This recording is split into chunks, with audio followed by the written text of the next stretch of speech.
ଶନିବାର ଦିନ ହନୁମାନଙ୍କ ନିକଟରେ ବିଡ଼ିଆ ପାନ ଅର୍ପଣ କରନ୍ତୁ ଓ ଜୀବନର ସମସ୍ତ ସମସ୍ୟାରୁ ମୁକ୍ତି ପାଆନ୍ତୁ। ଶନିବାର ଦିନଟି ଶନିଦେବଙ୍କୁ କ୍ରୂର ଦୃଷ୍ଟିରୁ ରକ୍ଷା ପାଇବା ପାଇଁ ହନୁମାନଙ୍କୁ ପୂଜାର୍ଚ୍ଚନା କରାଯାଇଥାଏ। ଶାସ୍ତ୍ରରେ କୁହାଯାଇଛି ଯେ ଶନିବାର ଦିନ ହନୁମାନଙ୍କ ନିକଟରେ ବିଡ଼ିଆ ପାନ ଅର୍ପଣ କରିବା ଦ୍ୱାରା ଜୀବନର ସମସ୍ତ ଦୁଃଖ କଷ୍ଟ ଦୂର ହୋଇଥାଏ। ଆସନ୍ତୁ ଜାଣିବା ଜ୍ୟୋତିଷ ଶାସ୍ତ୍ରରେ ହନୁମାନଙ୍କ ନିକଟରେ ବିଡ଼ିଆ ପାନ ଅର୍ପଣ କରିବାର ଲାଭ।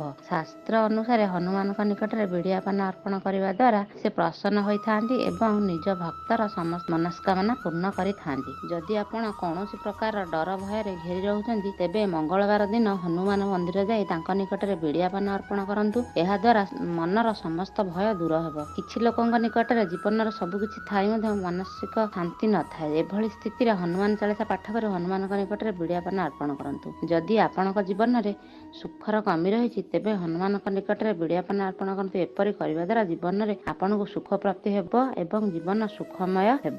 ହନୁମାନଙ୍କ ନିକଟରେ ବିଡ଼ିଆ ପାନ ଅର୍ପଣ କରିବା ଦ୍ୱାରା ଆପଣଙ୍କ ଧନ ସମ୍ବନ୍ଧୀୟ ସମସ୍ତ ସମସ୍ୟା ଦୂର ହେବ ଏବଂ ଆପଣ ରୋଗମୁକ୍ତ ହେବେ। ଏହାଛଡ଼ା ଜୀବନର ଛୋଟ ଛୋଟ ସମସ୍ୟା ଦୂର ହୋଇଥାଏ। ଯଦି ଭିଡ଼ିଓଟି ଭଲ ଲାଗୁଛି ତାହେଲେ ଲାଇକ୍, ସେୟାର, କମେଣ୍ଟ କରିବାକୁ ଭୁଲିବେ ନାହିଁ। ଚ୍ୟାନେଲ ଯଦି ସବସ୍କ୍ରାଇବ୍ କରିନାହାନ୍ତି ତାହେଲେ ସବସ୍କ୍ରାଇବ୍ କରିଦିଅନ୍ତୁ।